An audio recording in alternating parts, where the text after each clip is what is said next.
अमृत उद्यान में इस समय हम लोग हैं, जैसा कि आप यहाँ पर मेथी बोर्ड में देख रहे हैं।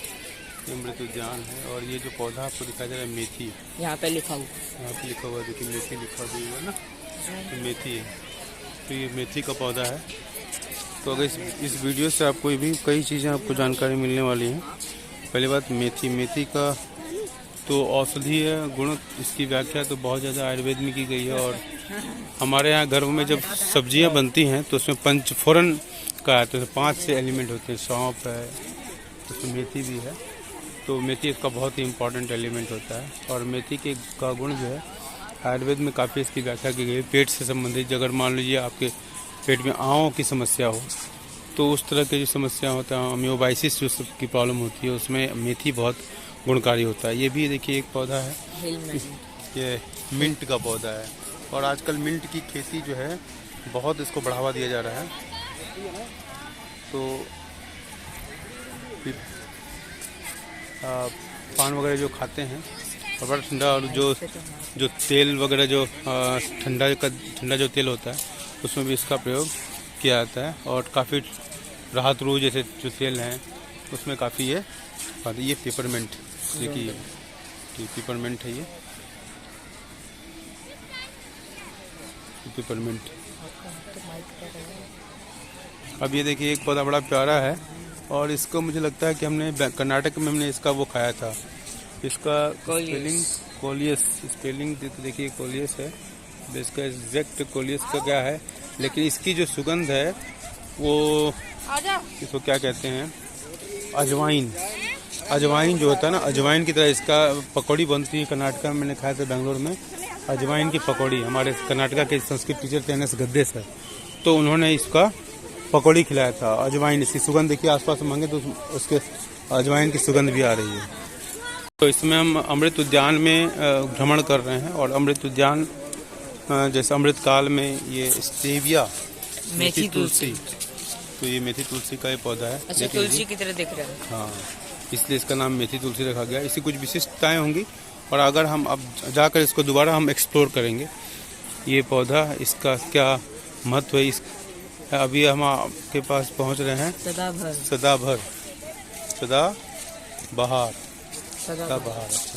का ये पौधा है। मतलब हमेशा जो है ये आपको इसी तरह इसके में फूल खिलता रहता है, इसलिए इसका नाम सदाबहार रखा गया। पौधा देखिए बहुत सारी नई जनरेशन जो है ना, हम लोग इन सब चीज़ों से बहुत अछूते रह गए हैं। और अब इन सब चीज़ों के बारे में हम लोग को जानकारी नहीं है और असली ज्ञान यही है। हम विदेशों से जो चीज़ें आती हैं उसका जो ज्ञान है उसको लेकर हम लोग प्रफुल्लित होते हैं कि अमेरिका में ये पाया जाता है, इंग्लैंड में ये पाया जाता है, और अपने आसपास जो चीज़ें हैं उसके बारे में हमारी जानकारी नहीं होती और हम बहुत विद्वान अपने आप को समझते हैं। तो ये पौधा देखिए कॉलम रोसा है। अब इसका आयुर्वेदिक महत्व भी जरूर पता करना पड़ेगा कि क्या होता है। और इन सब पौधों की अगर खेती मास स्केल पर की जाए तो न केवल किसानों की आमदनी में इजाफा होगा, जिसको कहते हैं ना हरित क्रांति, और जिसका बहुत सारा जो आयुर्वेद के बढ़ने से, जो बाबा रामदेव के नेतृत्व में जो आयुर्वेद तो वैसे तो बहुत पुराना है, लेकिन उन्होंने एक नई जान डाली है। तो वो चीज़ अब ये देखिए गुगुल देखिए, इसका आयुर्वेद भी नहीं, बहुत सारे टैबलेट आते हैं और बहुत तरह के रोगों में इसका इलाज होता है। इसके बारे में हम भी फिलहाल अनभिज्ञ हैं, पर जानते थे, लेकिन क्योंकि बारंबार प्रयोग नहीं होने से हम भूल जाते हैं। अब यहाँ पर मैरीगोल्ड मतलब वो गेंदे का फूल है। अब गेंदे का भी हम लोग को याद है, जब छोटे थे हम लोग थे, बड़ी भीड़ है आज, काफ़ी भीड़, संडे का दिन है इसलिए काफ़ी भीड़ है। और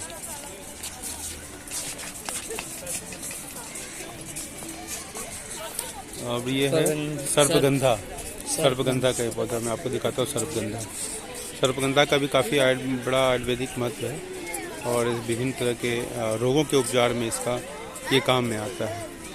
सर्पगंधा का ये पौधा है, तो आप इसको जब ध्यान से देखेंगे सर्पगंधा किस तरह दिखाई देता है। तो ये भी एक सर्पगंधा का ही पौधा है, जहाँ पर एक बहन बैठी हुई है तो वो बता रही है कि सर्पगंधा है। इसका क्या महत्व है जानती हैं आप? एक मिनट। हाइपरटेंशन को ठीक करने के लिए, हाई ब्लड प्रेशर को ठीक करने के लिए। तो हाई ब्लड प्रेशर, जैसा कि बता रहे हैं कि हाई ब्लड प्रेशर को ठीक करने के लिए इसकी जड़ों का इस्तेमाल होता है, लकड़ियों का इस्तेमाल नहीं होता ना, जड़ों का इस्तेमाल होता है। जड़ को इस्तेमाल करते हैं, उसी से दवाई बनती है। अच्छा, उसी से दवा बनती है। देख लीजिए, तो यहाँ कुछ लोग जो बैठे हुए हैं उनको इसके बारे में अच्छी जानकारी है, उन्होंने मुझे अभी जस्ट जानकारी दी है। अब ये वच्छ क्या, जरा पूछ के आओ तो बेटा, मुझसे पूछ के वच्छ क्या